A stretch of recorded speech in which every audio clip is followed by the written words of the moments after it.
Alright, rare $1 bills. Do not sell the ones that you see in this video. Now there are 3 essential steps we're going to go over to ensure you get the most money for your currency. Step 1 will show you examples of what to look for to determine if your $1 bill is rare or not. Step 2, we're going to help you identify the value of your bills so you understand their worth in today's market. And step 3 will show you how to get expert help and sell your collection for the most money possible if that's what you want. Now let's hop into this video. Up first, we have a $1 bill here from 1963. First of all, just because your $1 bill says series of 1963 does not mean that's the actual date your $1 bill was produced. There's a good chance that this bill might have been produced in 1964, 1965, or 1966. It all depends on when the BEP, which is the Bureau of Engraving and Printing who produces paper money, when they decide to change the series on the printing plate. For example, they do not have a different date on every single bill the year it was produced. They will typically run a series for anywhere between 2 to 7 years before they change the series on a specific bill. Now, why does that matter to you? Well, in this specific situation, it matters because of the start and end of the serial number. So this is what collectors call a DB block $1 bill. So if you have a 1963 $1 bill and it starts with a D and ends with a B, it can be worth a lot more money than just $1. This specific $1 bill was created by PMG at a 67 EPQ, 70 being the highest grade. What you need to know there is that don't fold your bill, don't damage it, don't tear it, don't do anything bad to it, because the condition is super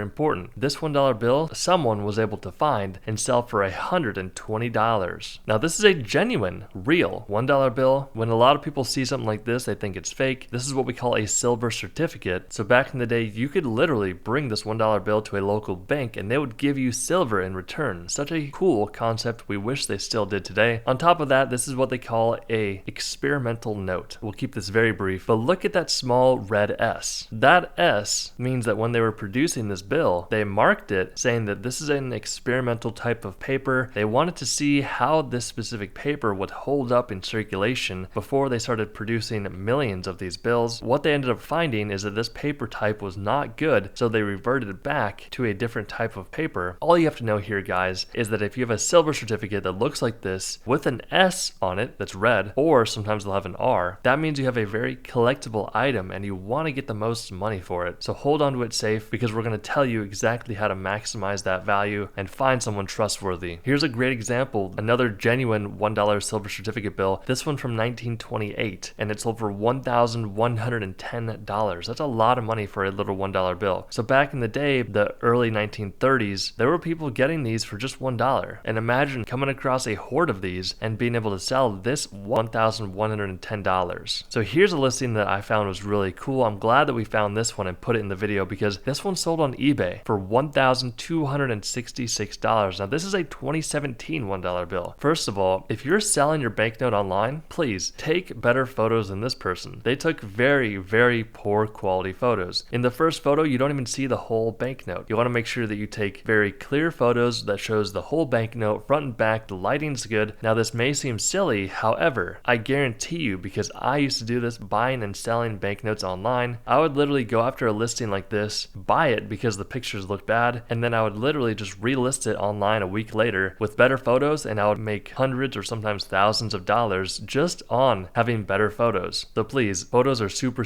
important. Now, why did this bill sell for $1,266? Personally, I think it would have sold for more if it had better photos, but this is what we call an ascending ladder serial number. So you can see the serial number goes from 0 to 7 in consecutive order, making it a rare serial number. Now the grade is a choice very fine 35, which means there's a lot of folds on this bill. It's not in the best condition, but if it would have graded higher, it would have sold for a lot more money. This is a great example because you could come across a bill like this and not even know it until you really paid attention to the serial number and noticed that you had a rare $1 bill like this one that sold for $1,266. $14,400 for this $1 bill. Now the back of the bill is an area I want to show you on this specific example. You're going to be looking at the backplate number. Now the backplate number is essentially an internal number for the Bureau of Engraving and Printing, who produces paper money, to tell them where this specific bill was located on a printing plate. Now you see the location of this backplate number. It's at the bottom right corner of 1. If your $1 bill has a backplate number that's located to the right of In God We Trust, you have what's called a web note, and it's worth a lot more money than just $1, so pay close attention to that. But if you flip it over to the front, you can see see immediately that something's wrong with the serial numbers here. Remember, this one sold for $14,400. Now keep this in mind, guys. This is what we call a LEPI press error note. And this one's from 2017, which is super rare to find. Typically, these LEPI press errors are on older bills. So the fact that they're still being produced in a modern time and they're getting out into circulation is very telling. Now, this type of error came about as a result of the BEP's transition to their new LEPI, which stands for Large Examining Printing Equipment, press a few years ago, which was capable of accepting both 32 and 50 subject sheets. That means a sheet of bills has either 32 or 50 specific bills on that sheet. These are highly sought after and they bring a big premium in sales, as you can see, $14,400 for this LEPI press error note. Now, staying with this LEPI press error note, I can guarantee you that a lot of people that came across this $1 bill would not know how to maximize the value of it. They might bring it to a local pawn shop, which we highly suggest against doing, because while pawn shop owners typically are easy to sell to, they have a large knowledge base of a lot of different things, but they don't have specific knowledge that you need to get a lot of money for a bill like this. We hear stories all the time of our viewers bringing bills to a pawn shop later to find out that what they were offered was nowhere near the amount of money it was actually worth. So if you come across a bill like this or any rare bill, this is what we'd suggest doing. We say go to at least 3 different coin shops near you and see what they all say. Let's say 2 of them offer you $12,000 for this bill, but one place offers you $2,000. That place that offered you $2,000 either is trying to rip you off or they have a new employee that has no idea what they're doing. Keep in mind that local coin shops are a pretty good place to go, but realize they are a business and they have employees to pay, they have overhead costs like the building that they're renting out and payroll and other overhead costs that make it that they cannot pay you as much money as someone else. For example, if you were able to sell this bill to a collector who is possibly a high net worth individual, they don't really care about how much money they pay for something, they just want to win the bill and they want to have it in their collection. That's an area that you're going to maximize the bill, but you need to know if your banknote is actually worth money before you go through the process of getting it graded, sending it to an auction, and selling it for a lot of money. That's where it's important to get the opinion